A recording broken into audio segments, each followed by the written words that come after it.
I'm Ray. And I'm Jenny, and we're Rubber Family Reviews, and today we're doing our D's. The D games, this is the third time we're doing this video. So I'm just going to say, you would think it's well practiced, but no. Yeah, but we do have a lot of D games we discovered. Yep. And we discovered, which we already knew, he loves dice. There's a lot of dice in here. But yes, well, to be fair, this is only 2.5. The first one was only a half. That's true. And here's the thing. We were doing this alphabet thing, and we stole it kind of from the Dice Tower, but only partially. They've made a good point that a lot of games get missed if you're only talking about the top 20 or the top 10. And if you go alphabetically, you're going to find some. Now, the E, we found we don't have a lot.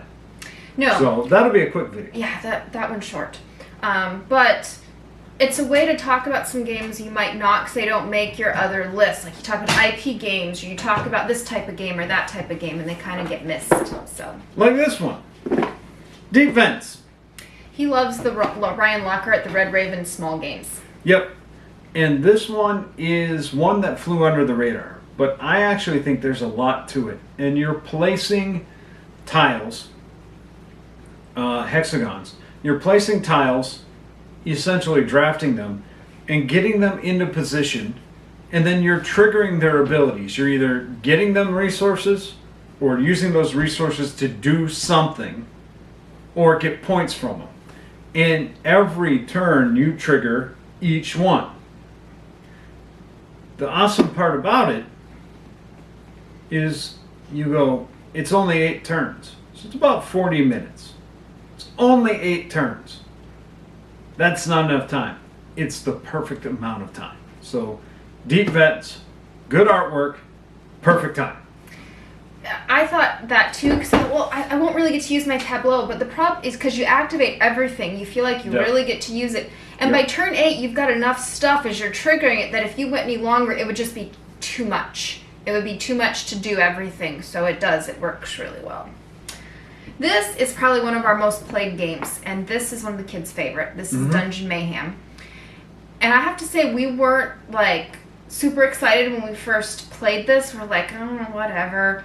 But this is really good. Now, he makes fun of me, but this is what Munchkin should have been. Now, we own Munchkin, so don't throw stuff at the computer. Yes, we actually own 2 versions of Munchkin.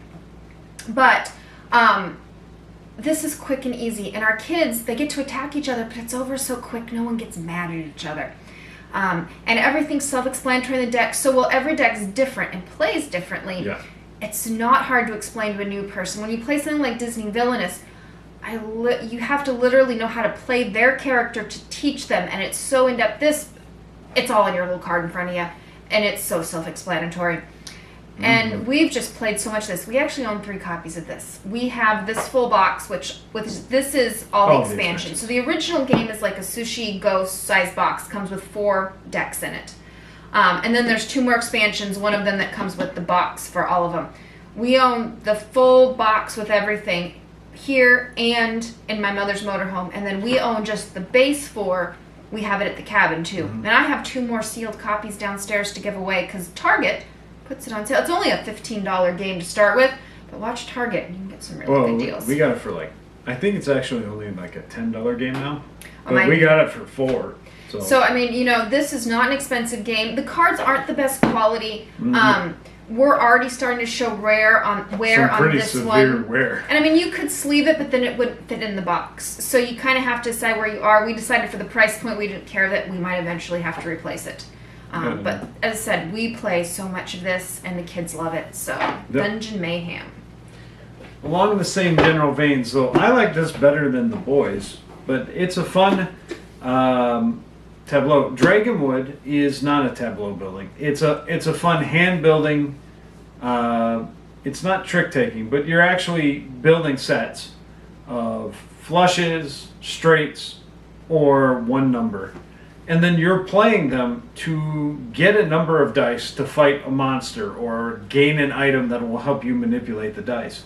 And the dice are 6-sided, but they're modified 6-sided. They got 2 a couple of 3s, a couple of 4s, and I think a 5. I can't remember all the numbers. But, and it's simple, it's quick. We had Dragon Realm, and Dragon Realm was a better game, but if we want a more in-depth game, we'll go to a much more in-depth game. If we just want to pull this out, throw some dice, and get some cards into the mix, this one works great. This is also abundantly cheap. I've seen it normally $15 at the regular stores. Takes 20 minutes. It's just a fun little game. It's also easy to teach to anyone. Yep. As I said, we just realized we're not going to play Dragon Realm. We'd rather just play that. It is more complex, but it's not enough more complex to really matter. Yeah. This is also a little light one, and this is Draptosaurus. And this is a game we play a ton of as well. You have a handful of dinosaur meeples, and you're passing around, taking one, and adding it to your zoo. And there's placement rules. You're trying to get the best arrangement to get the most amount of points. It's so simple to teach. We have both expansions in here, and so if you're looking for a little bit more complex, just throw in both expansions. And again, nothing's super expensive. Honestly, the dinosaur meeples in here are worth the price point. I mean, if you want dinosaur meeples for something else, you could just buy a copy of this and use them for something else. I'm looking at Dinosaur Island. Yeah. Yeah, we didn't kickstart it, so we got all one type of pink dinosaur. Yes, drives me bonkers. But this one, the dinosaur meeples are worth the like $20 this game is. And it's so easy. The kids like it. There's 2 sides to each board, and then there's 2 sides to each of the expansion boards. So there's really a ton of variability. There's a ton of complexity you can add to it, but it's so easy. You've got a handful of meeples. Pick one, pass it on. I mean, you really don't. You follow the rules. They're all clearly laid out on the board. It's just a lot of fun, and it's so quick. It's 15 minutes to play. We often will play like, both this and Dungeon Mayhem. You can play 2 games back to back. No problem. So. And this supports up to 5, which honestly is a really good number for a game this size. So 5, it's one of the best 5-player there. And most drafting games work well at 5. Yeah. So this is kind of an oddball one because it's based off a book series, the Dress and Files Cooperative Card Game. It is a puzzle game. You've got the different books. Each of the different books have advantages, obstacles, enemies, and cases, and you want to solve more cases than enemies are left on the board. And it's a puzzle. They're laid out in 2 rows of 6, and you're trying to get it so that you get, like I said, more cases solved than enemies on there. You have a finite resource, finite resources, fate, and your cards. You don't draw up. You have to get something to tell you to draw. Otherwise, if you run out of cards, you have to use fate points, your resource for spending cards. You also have to discard cards to get fate back, and at which point you spend it again to do things like put wounds on enemies, cases out there, get advantages, or get rid of obstacles. This one I love, but I've played solo on the app a huge amount of times, and I still love it. And it's rarely talked about. I think I've only seen 1 or 2 people talk about it, but it plays really well as a puzzle. And some cases, some books are easier than others. The first one's probably the easiest to defeat, but it can be quite hard, especially with the random placement of the cards. So that's Dress and Files Cooperative Card Game. You like it too. I don't mind it. I don't adore the books the way he does. This is definitely, I think it's a good game, whether you like the books or not, but I think it's a great game for someone who likes the books. My Harry is more powerful than your Harry. That's just saying. Okay, Dice City. So this is a fun little tableau building game. You start with a board, and they've got all these basic actions on it, and then you're adding cards to upgrade your actions. And so that when you roll your dice, then you place them on different things that activate different columns and rows and things like that. And you're trying to fight bandits, or you can, trade with ships. It's a fun little game. I think it's not, again, one that gets a lot of love, but I think it's so easy to play. And I like building up and changing it, and it seems very variable because everyone's is different as you start building it up. Like, oh, you can really focus on your warfare, you can focus on your trading, so that then you can get those bigger ships. But it's really easy and simple to learn and to set up. Setup is pretty quick as well too, and for us we've discovered that quick setup is a big deal for us. So this is a fun little one, Dice City. If you like dice, I think this, you like dice and tableau building, you'll like this. Yep. And if you like making dice, Dice Forge. I show them the dice. Oh, she wants talking. All right. I'll find the dice. Dice Forge is a game where you're using actions to upgrade your dice, to get resources, to buy cards, to do other stuff. And it's great. You're just trying to get points long term. The dice system, crafting system, works very well. And while I know this is not critical to other people, but to set up this one is really easy because everything is set up, easy to store, and everything is placed. And those are all the tiles to change with your and your so dice. it's got set so the tiles won't go flying around in the box. He drools over inserts. And then you can see here the dice, the sides pop off, and then you pop on the new side. And so that you're continually changing. Everyone starts with the same dice, and you can see over here. And then you upgrade them throughout the game. Yep. And my first thought was, oh my gosh, you take these off, it's going to be like Legos. I drop it and it goes flying. But no, these snap on. They're hard to get off, but they stay in place. And we haven't had anyone's ever pop off. We haven't had issues with the quality of like getting them on and off. Some have been kind of hard, but once you get them off, they snap right back on. Yep. So component quality, this works, and that was my major concern, was that, oh my gosh, I'm gonna always have my dice flying everywhere whenever time I roll them, but they made it work. It impressed her a lot. It did. I did not expect to like this game, and I like it. And then you add in the insert that makes him drool, and this is definitely a game. Setup is so easy with that. So. Yep. So. All right, Dice Forge. That was Dice Forge. Drooling order to build your dice. Dice Forge. We might as well keep in the dice theme. So this is Dice Hospital. And this is, last time I did my top, games, this was number 2 for me. I love this game. And this was a game that originally got Kickstarter. We didn't do it. We couldn't get a hold of it. We did the second Kickstarter to get it because I really wanted it. And I was kind of really worried that it would be a disappointment. It wasn't. Oh, I love it. I love that you start with a really basic hospital and you add, hexes to it to expand it that give you new actions. You can bring in new specialists, give you new meeples. You start with 3 meeples and all of a sudden I've got 4 meeples. And each turn you get to decide, do I add a new room, a new wing to my hospital, or do I add a new specialist to my pool? And it's like everything's a good decision. And while there's some randomness, at the beginning of each round, you roll the dice. Yeah. And those are the incoming patients. They go in ambulances, and then everyone has to take an ambulance. And obviously, the lower, the more critical they are, the higher, the less critical they are, which means they're closer to being discharged. Because your goal is to get them, but you're really just using the dice as markers. And so, okay, I healed at 1, now it goes from a 3 to a 4. When I go from a 6 to a 7, so I would flip it and there's no 7, that would mean it's discharged. And if I would ever have to go down from a 1, well then that's a fatality and you get a body bag. It's only 8 rounds, which sometimes feels like, I want to go a couple more rounds, but at the same time, because of the way it goes, you'd end up with a lot more fatalities, and that would take away the fun. Or you would end up with a very complex hospital by that time. Then it's more of a...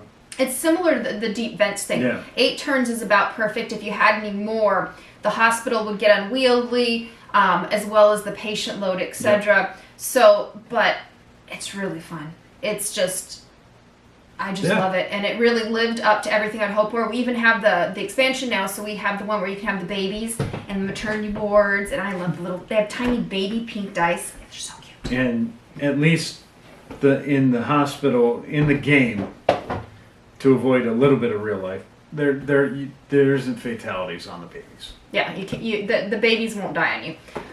Everyone else can, babies can't. So. All right, sticking with the dice.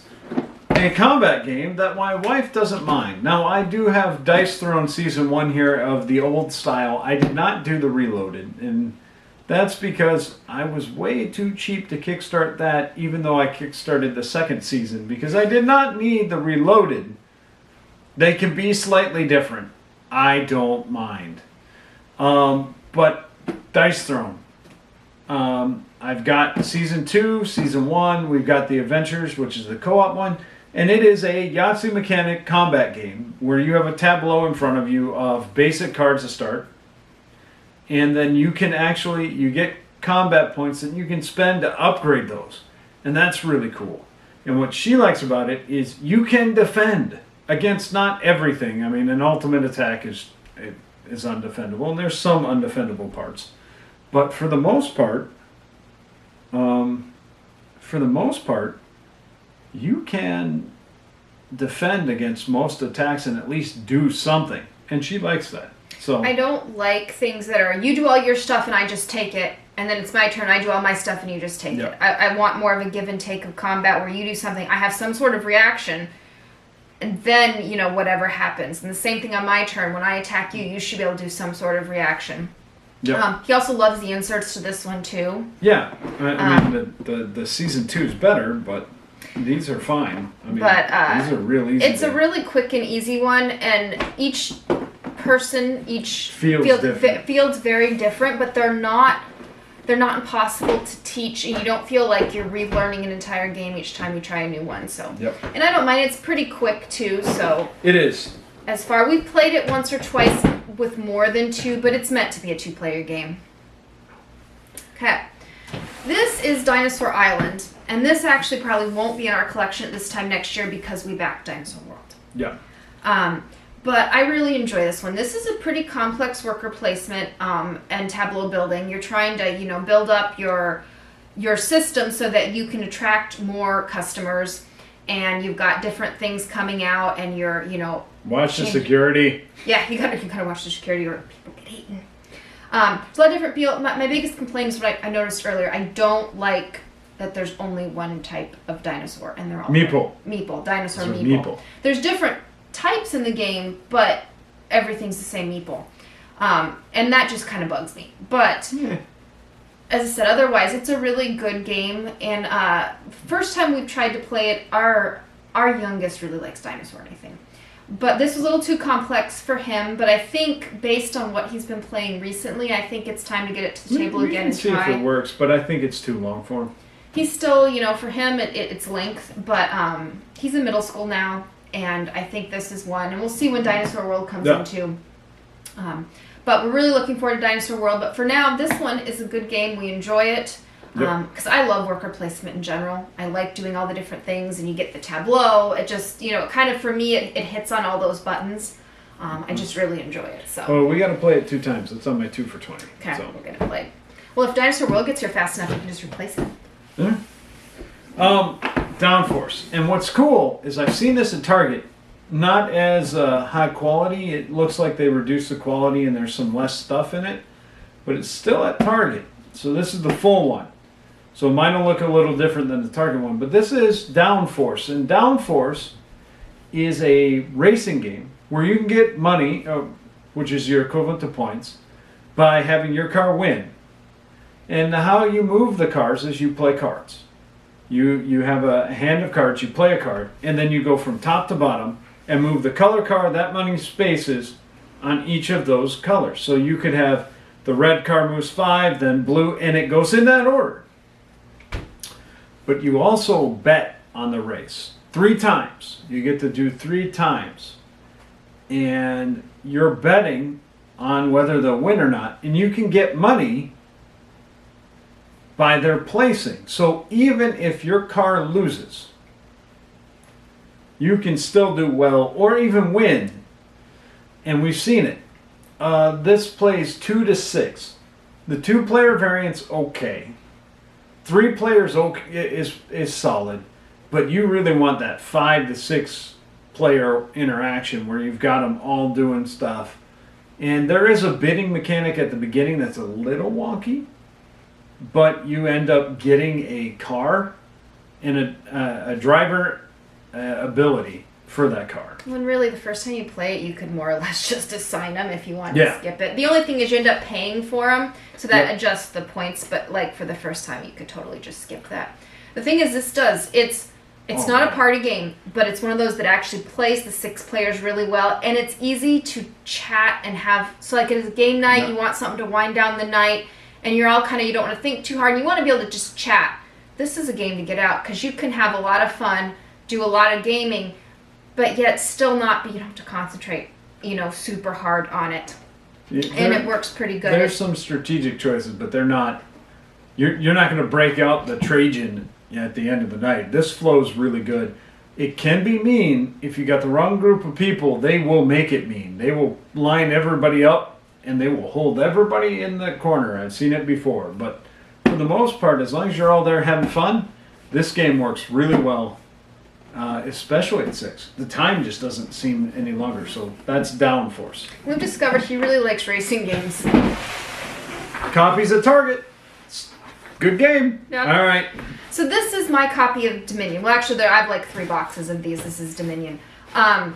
But we have all the cards in here because we had so much Dominion that we did it. But Dominion was one of my gateway games, and I love it. And we have all but 2 expansions. I did a separate video on talking about the different expansions and what I would recommend first and all that stuff.